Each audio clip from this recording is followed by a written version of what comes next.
Good morning students. आज हम लोग संकुल यौगिकों के निर्माण की व्याख्या पढ़ेंगे। मेरे कहने का मतलब ये हुआ, अब तक जो हमने इस चैप्टर में पढ़ा है वो पढ़ा है संकुल यौगिकों की टर्मिनोलॉजी, उसकी परिभाषाएं, लिगेंड, समन्वय मंडल वगैरह कुछ परिभाषाएं हमने पढ़ी। उसके बाद हमने संकुल यौगिकों का नामकरण पढ़ा, सूत्र से नाम लिखना, नाम सूत्र लिखना। उसके बाद हमने संकुल यौगिकों में समानता को डिस्कस किया, ज्यामितीय समानता, संरचनात्मक समानता और प्रकाशीय समानता को डिस्कस किया। उसके जस्ट बाद अब हमारा टॉपिक है कि संकुल यौगिक बनते किस प्रकार हैं, किस प्रकार केंद्रीय धातु परमाणु और लिगेंड के मध्य बंध बनता है। तो आज हम टॉपिक को डिस्कस कर रहे हैं, वो है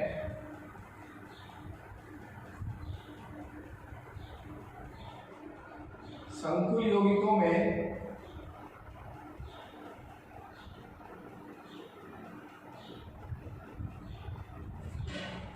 बंधन के सिद्धांत।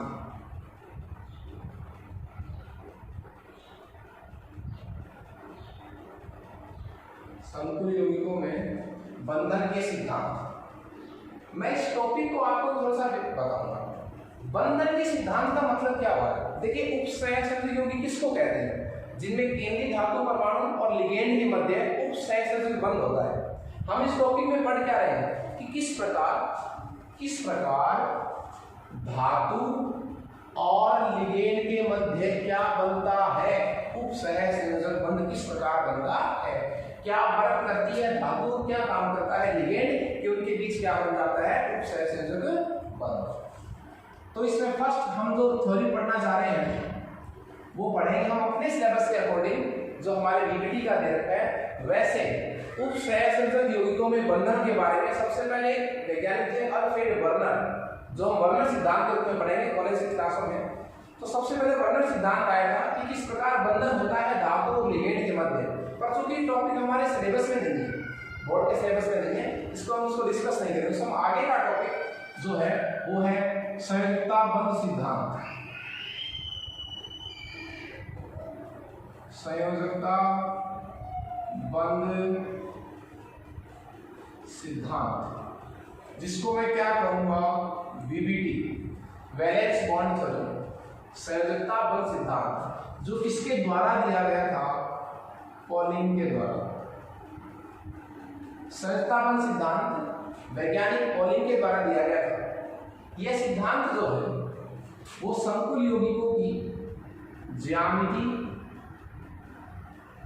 और चुंबकीय गुणों की, ज्यामिति और चुंबकीय गुणों की व्याख्या करता है साहब। ये बात सबसे इंपॉर्टेंट है कि वीबीटी करता क्या है। वीबीटी संकुल यौगिकों की ज्यामिति, वो चतुष्फलकीय है, अष्टफलकीय है, पंचभुजीय पिरामिडी है, वर्गाकार समतलीय है।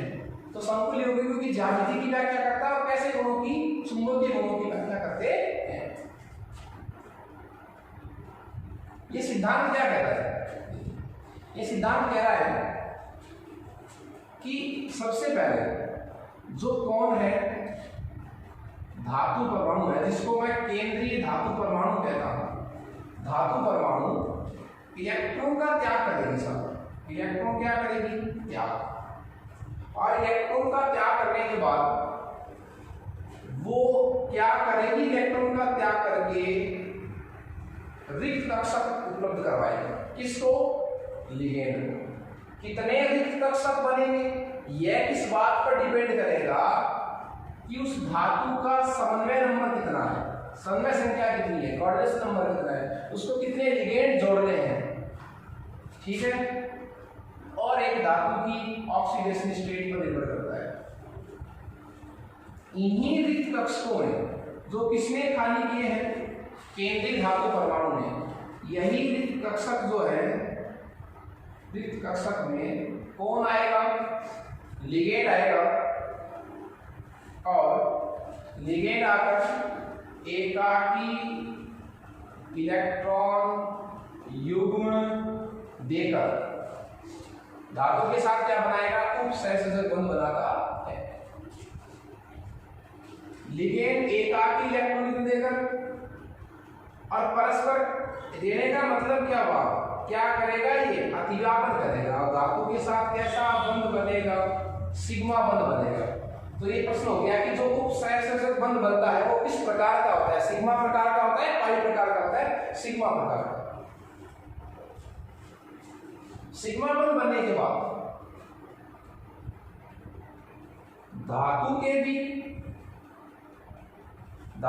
भी कुछ इलेक्ट्रॉन युक्त कक्षक होते हैं, और वो भी कैसे कक्षक होते हैं साहब, डी कक्षक होते हैं। वो कक्षक लिगेंड के जो क्या है रिक्त, और रिक्त में दोनों प्रकार साहब, बॉन्डिंग बंधी या कैसे भी चलेंगे प्रतिबंधी, बंधी हो या प्रतिबंधी हो, दोनों ही प्रकार बंधी कक्षक के साथ कैसा अतिव्यापन करेंगे, समपार्श्वीय अतिव्यापन द्वारा कैसा बंध बनाएंगे साहब, पाई बंध बनाते हैं। और इस पाई बंध बनाने को मैं क्या कहूंगा, पश्च आबंधन, बैक बॉन्डिंग, क्या कहूंगा, पश्च आबंधन। वेरी इंपॉर्टेंट टॉपिक है पश्च आबंधन या बैक बॉन्डिंग। पश्च आबंधन द्वारा होता क्या है, धातु जो है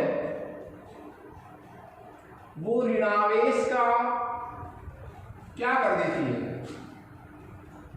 पुनर्वितरण, किस पर, लिगेंड पर क्या कर देती है, आवेश का पुनर्वितरण कर देती है, किसके द्वारा, बैक बॉन्डिंग के द्वारा।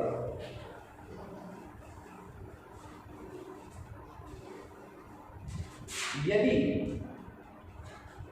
धातु के जो रिक्त कक्षक है वो आपस में क्या करेंगे साहब, संकर्त करेंगे, और जो संकरित कक्षक हैं उनमें इलेक्ट्रॉन का क्या होगा, दान होगा। यदि संकरण में धातु के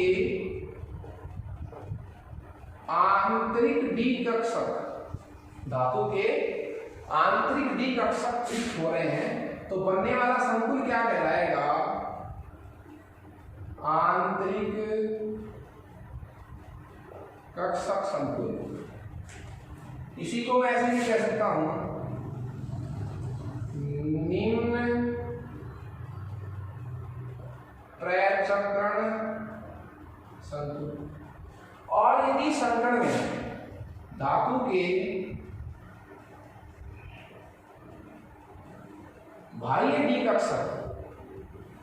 कक्षक यूज हो रहे हैं तो बनने वाला संकुल क्या कहलाएगा, बाह्य कक्षक संकुल या उच्च प्रचक्रण संकुल कहलाएगा। ये सारे टॉपिक अपन जब इसके एग्जाम्पल पढ़ेंगे, 9-10 एग्जाम्पल पढ़ेंगे अपन इसके निर्माण की व्याख्या में, तो सारे टॉपिक 1 बाय 1 आपको समझ में आ जाएंगे। इसके ऊपर फिर लिख रहे हैं एक बार, इस तरह के संकुल बनता है। यदि धातु के डी कक्षक में यदि क्या पड़ा हो, एलिमेंट इलेक्ट्रॉन पड़ा हो, उपस्थित है, तो संकुल कैसा होगा, अनुचुंबकीय। और यदि एलिमेंट इलेक्ट्रॉन अनुपस्थित हो तो संकुल कैसा होगा, प्रतिचुंबकीय। ये इसकी थ्योरी थी। तो हमने संयुक्ताबंध सिद्धांत को एक बार सामान्य रूप से पढ़ा है, कुछ बातों को मैंने इस पर नोट किया, इस बात को एक बार वापस से रिवाइज कर रहे थे। हम पढ़ रहे हैं संकुल यौगिकों में बंधन के सिद्धांत। संकुल यौगिकों में बंधन के सिद्धांत को पढ़ने का हमारा मतलब ये है कि संकुल यौगिकों में धातु और लिगेंड के बीच उपसहसंयोजक बंध किस प्रकार बनता है। इसके लिए सबसे पहले सिद्धांत था बर्नर सिद्धांत, जो हमारे सिलेबस में तो हम उसको डिस्कस नहीं कर रहे। दूसरा जो सिद्धांत था वो था संयोजकता बंध सिद्धांत, और संयोजकता बंध सिद्धांत वैज्ञानिक पॉलिंग के द्वारा दिया गया था। यह सिद्धांत संकुल यौगिकों की ज्यामिति और चुंबकीय गुणों की क्या करता है व्याख्या। कहने का मतलब यह सिद्धांत जो है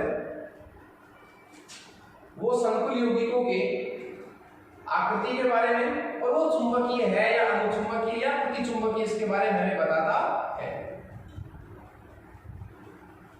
इस सिद्धांत के अनुसार यहां से सिद्धांत की मेन बातें स्टार्ट होती हैं, और वो ये है कि यह सिद्धांत कह रहा है कि जो धातु परमाणु है, जो क्या है धातु परमाणु। मैं एक एग्जांपल ले लेता हूं, कोई भी एग्जांपल।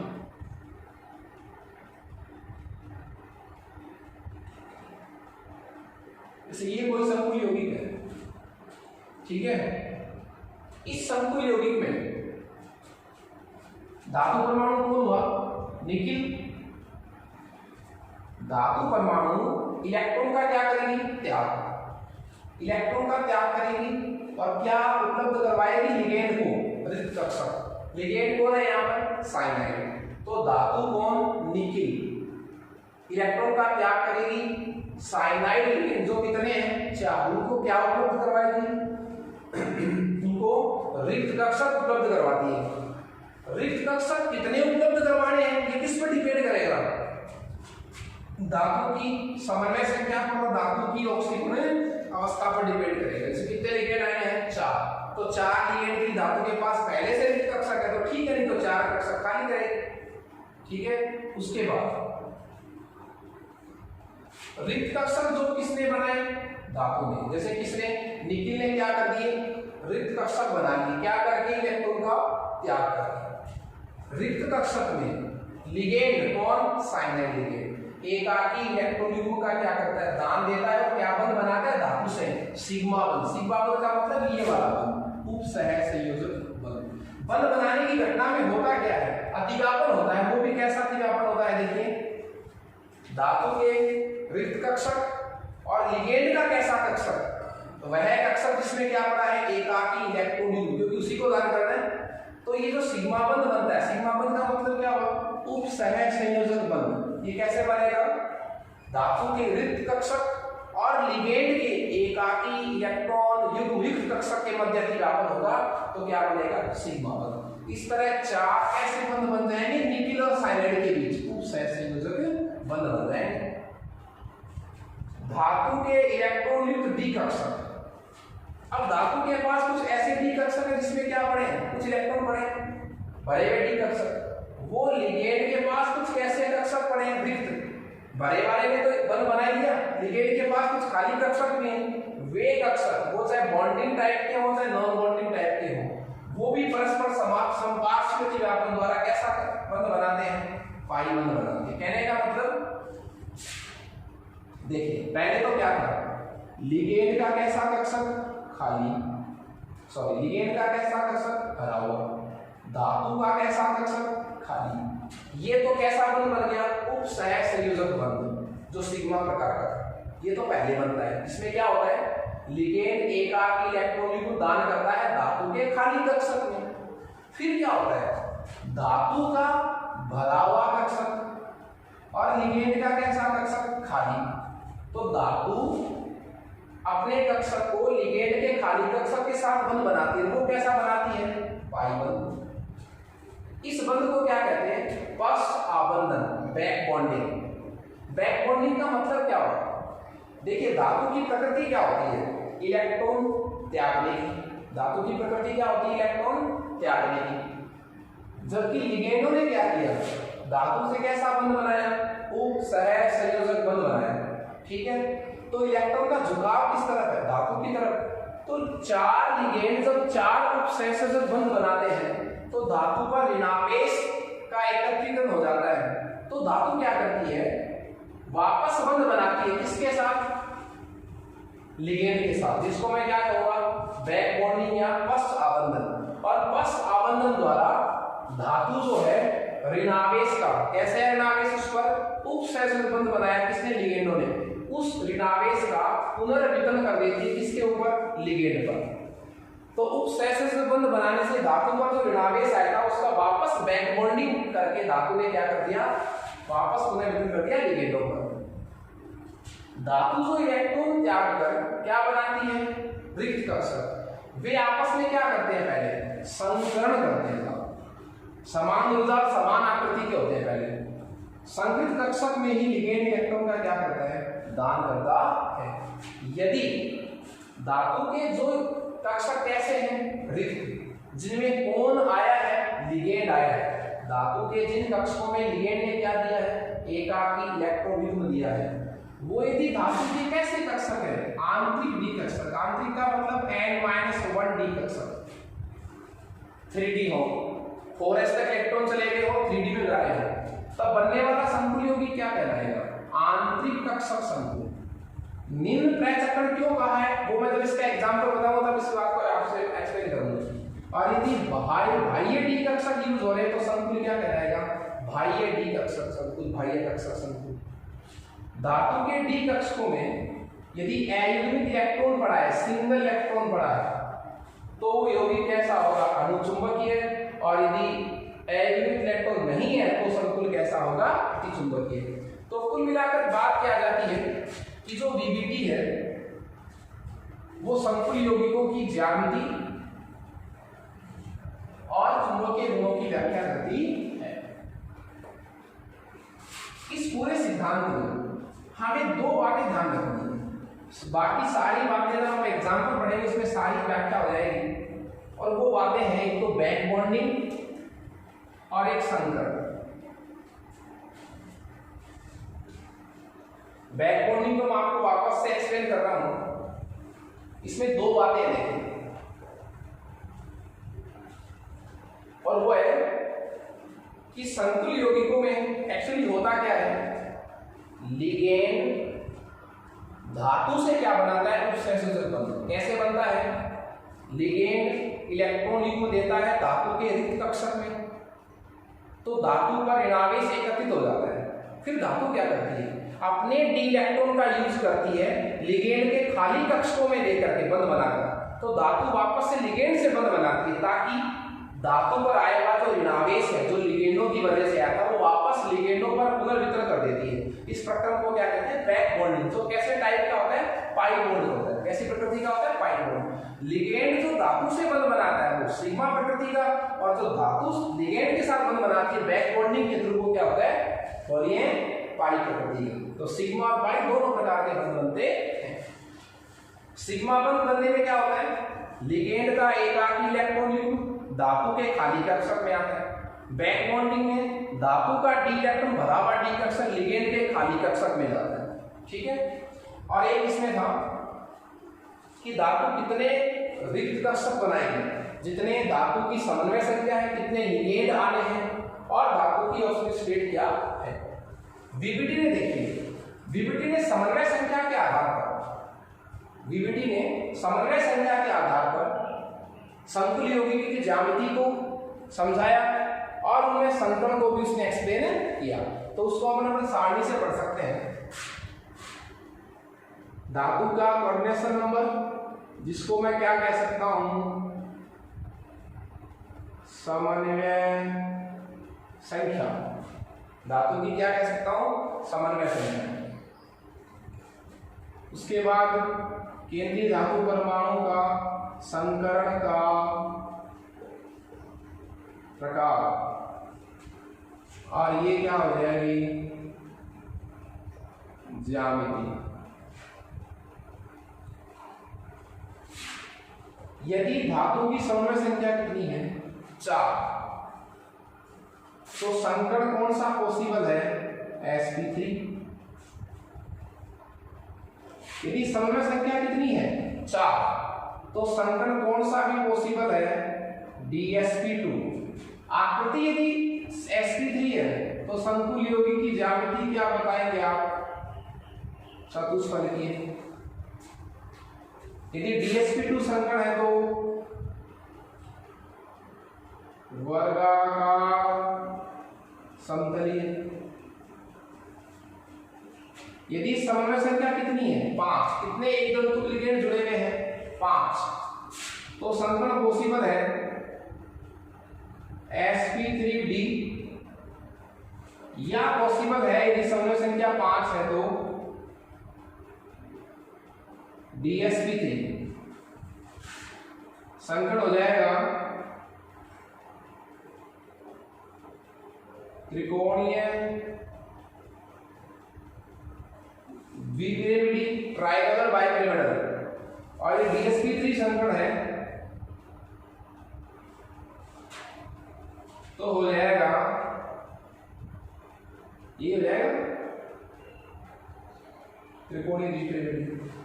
देखिए जब 4 समन्वय संख्या है तो हमारे पास 2 ऑप्शन है, चतुष्फलकीय या वर्गाकार समतलीय।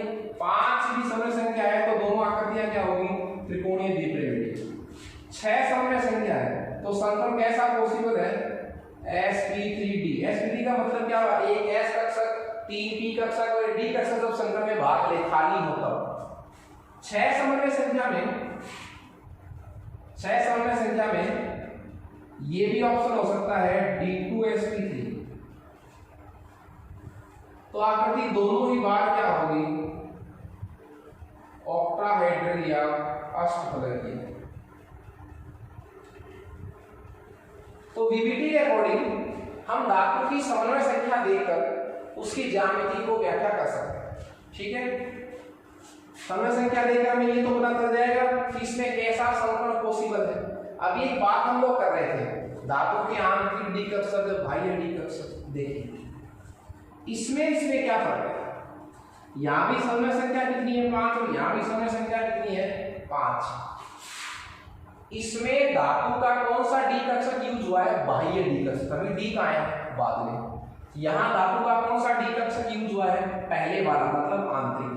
तो यदि किसी यौगिक में ये संकरण है तो आप उसको कैसा कक्षक संकुल बोलेंगे बाह्य डी कक्षक संकुल, और जब जिसमें ये संकरण होगा उसको क्या बोलेंगे आंतरिक डी कक्षक संकुल। ऐसे ये क्या हो जाएगा बाह्य डी कक्षक संकुल और ये क्या हो जाएगा आंतरिक डी कक्षक संकुल। ये सारी बातें हमने बीबीटी के अकॉर्डिंग पढ़ी है। इन सारे रूल्स को जो हमने स्टेटमेंट को पढ़ा है वो हम एग्जाम्पल में डिस्कस करेंगे। हम बीबीटी के कम से कम 10 एग्जाम्पल लेंगे, 10 एग्जाम्पल्स के अपन बनने की व्याख्या पढ़ेंगे और सभी एग्जाम्पल में अपन एक ही पैटर्न से इन सबको जो है वो डिस्कस करने वाले हैं। सभी एग्जाम्पल में अपन एक ही पैटर्न लगाएंगे ताकि आप उसी पैटर्न से 5 प्रकार के प्रश्नों को सोल्व कर सकते हैं।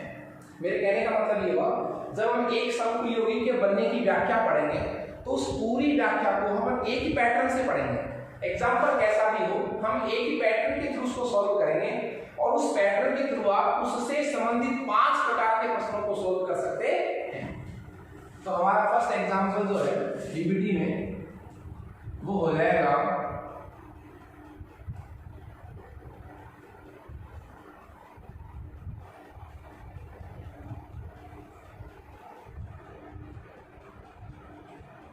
हाँ जी FeH2 का होल 6। हमने नाम तो पढ़ा है, नाम तो आप लोगों को पता है। H2 का नाम क्या है पीएससी में लिगेंड के रूप में नाम हमारे पास है एक्वा, तो ये हो जाएगा हेक्सा एक्वा। Fe iron. हमारे पास मंडल कैसा है, हमारे पास मंडल है प्लस का, शंकु धनायन है तो नाम में क्या नहीं लगेगा 8 नहीं लगेगा सर, 8 नहीं लगेगा। तो hexa aqua iron second. Okay, आपको सूत्र दिया जा सकता है या नाम दिया जा सकता है। प्रश्न क्या होगा निम्न संकुल के बनने की व्याख्या कीजिए कि यह संकुल कैसे बना। मैं जो पैटर्न लिख रहा हूं आप उसको ध्यान से सुने। आप 1-2 एग्जांपल सोल्व करेंगे उसके बाद सारे एग्जांपल इजी हो जाएंगे। ठीक है, देखिए पैटर्न क्या हमारे पास। जब हमें इस संकुल यौगिक की बनने की व्याख्या पूछी जाए तो हम सबसे पहले क्या लिखते हैं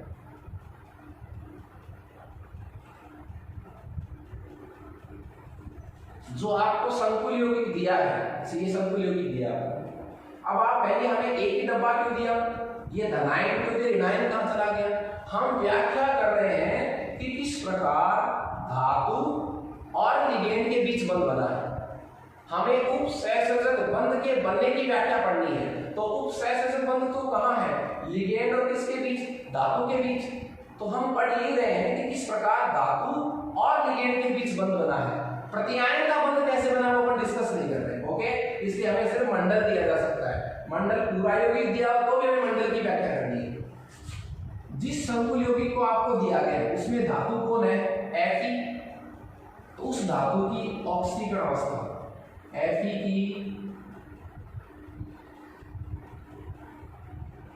ऑक्सीकरण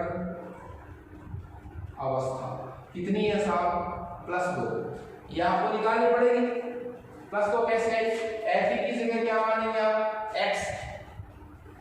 H2 कैसा लिगेंड है, उदासीन लिगेंड है, सारणी देखकर बता सकते हैं अपन। तो 6 है, 1 पर कितना है, 0।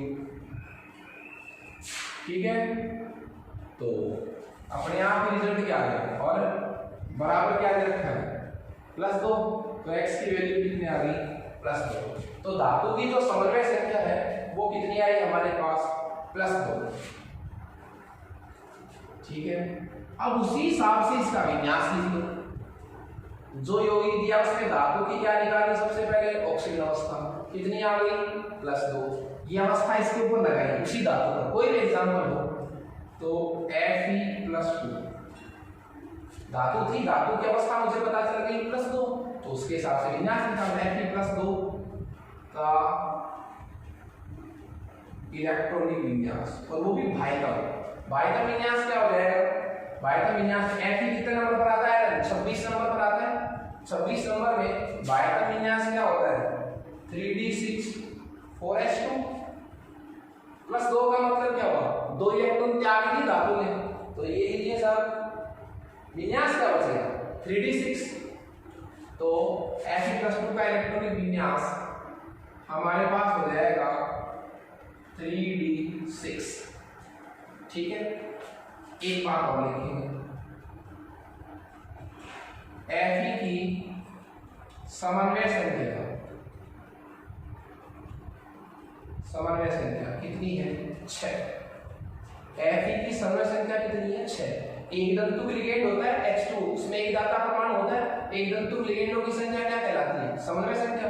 तो कितनी समन्वय संख्या होगी, 6। अभी हमने यहाँ टेबल पढ़ी थी, उसमें हमने क्या लिखा था कि समन्वय संख्या लेकर हम संकरण की संभावना बता सकते हैं। तो संकरण समन्वय संख्या कितनी आ गई, 6। तो हमारे पास कैसे कैसे संकरण पॉसिबल हो सकते हैं, आकृति तो फिक्स होगी कि संकुल यौगिक की आकृति कैसी होगी, अष्टफलकीय होगी, लेकिन संकरण के कितने प्रकार पॉसिबल है, 2, या तो sp3d2 या d2sp3। देखो ये 3 चीजें हमें सबसे पहले लिखनी है, किसी भी एग्जांपल में इसी तरह लिखना है आपको। अब देखो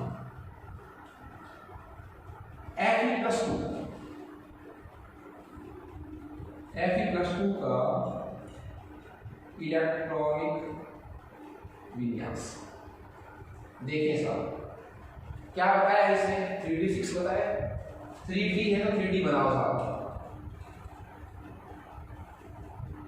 1 2 3 4, ये कौन है, 3d।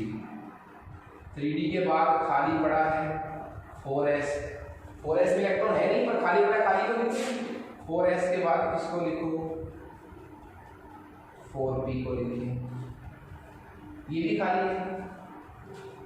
तो Fe+2 का इलेक्ट्रॉनिक विन्यास कितना है साहब, 3d6। 3d में 6 इलेक्ट्रॉन है तो भर गया, 1 2 3 4 5 और ये 6।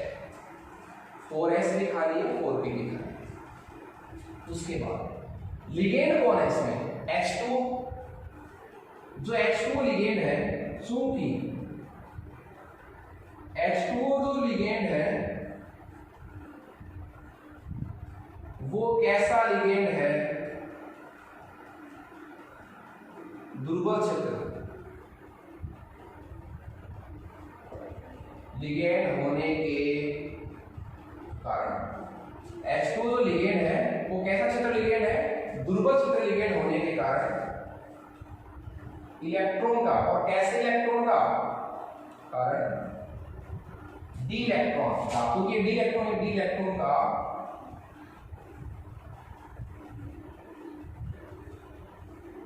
युग्मन नहीं करता है।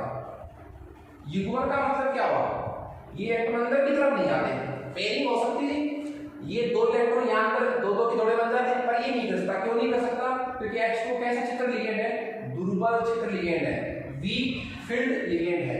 और कौन सा लिगेंड दुर्बल चित्र लिगेंड है, कौन सा लिगेंड प्रबल चित्र लिगेंड है, यह बात हमें कौन सा सिद्धांत नहीं बताता, VBT इस बात को डिस्कस नहीं करती। ये सबसे बड़ी कमी थी किसकी, VBT की।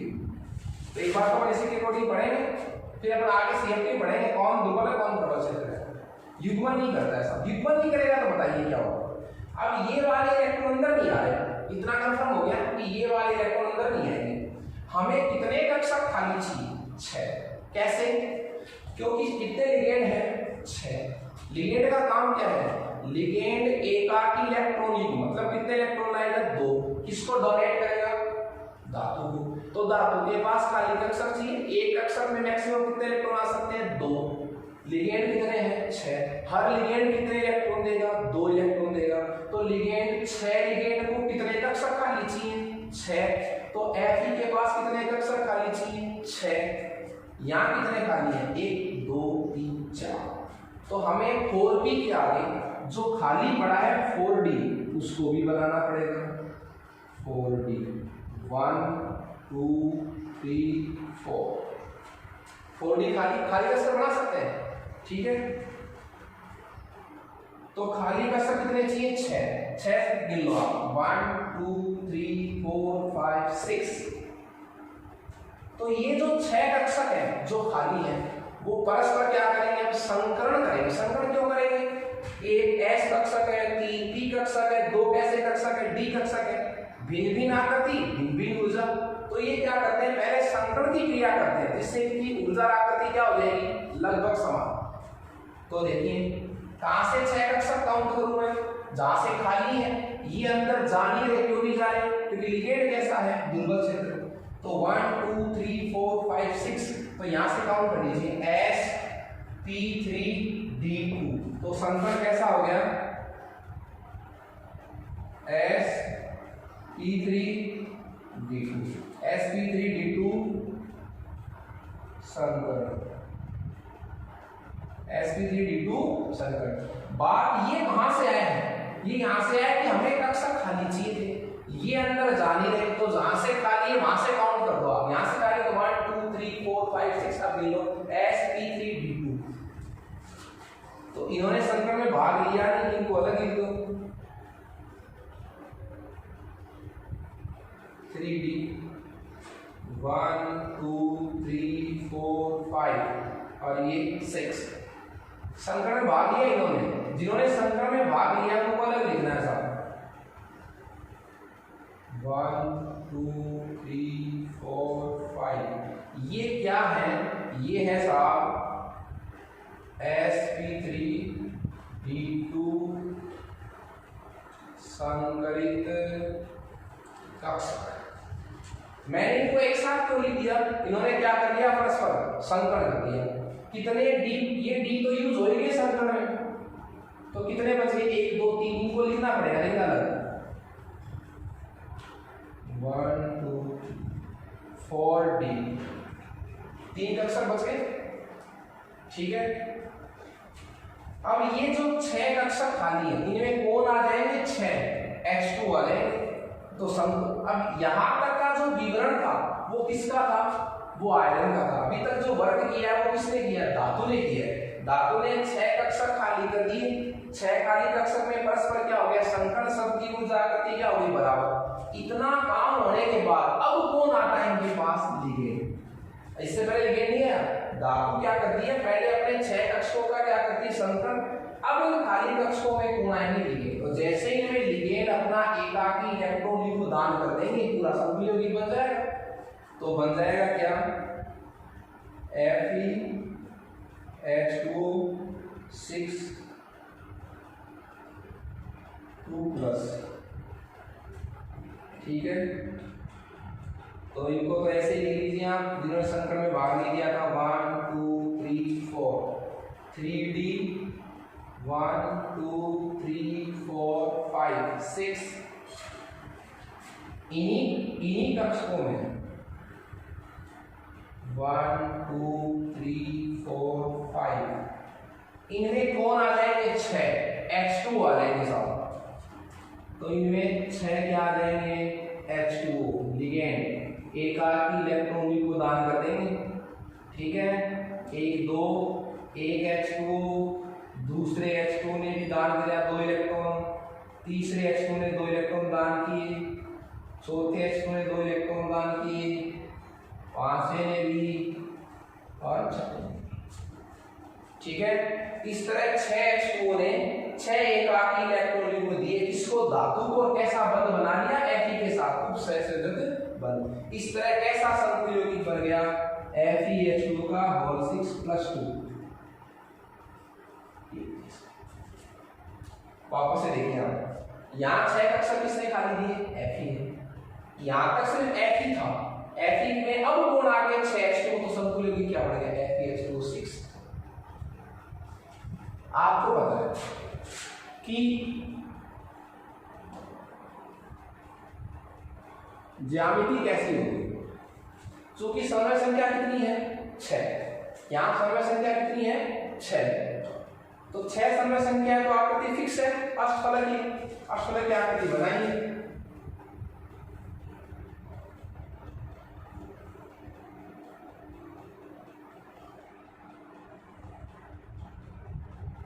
ये हो जाएगा Fe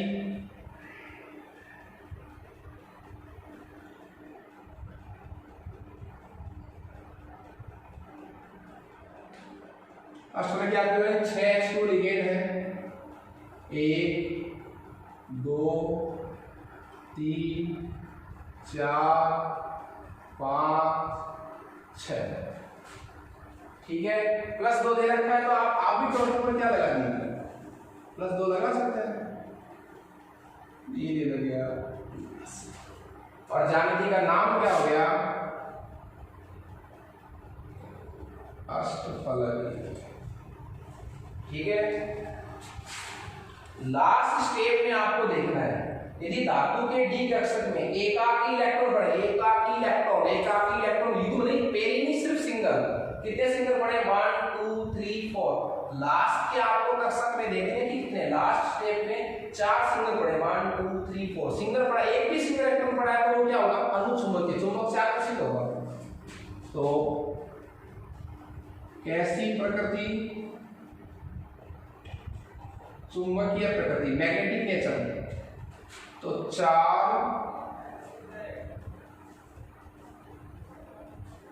एल्यूमिन इलेक्ट्रॉन की उपस्थिति के कारण कैसी प्रकृति का होगा संकुल यौगिक, वो होगा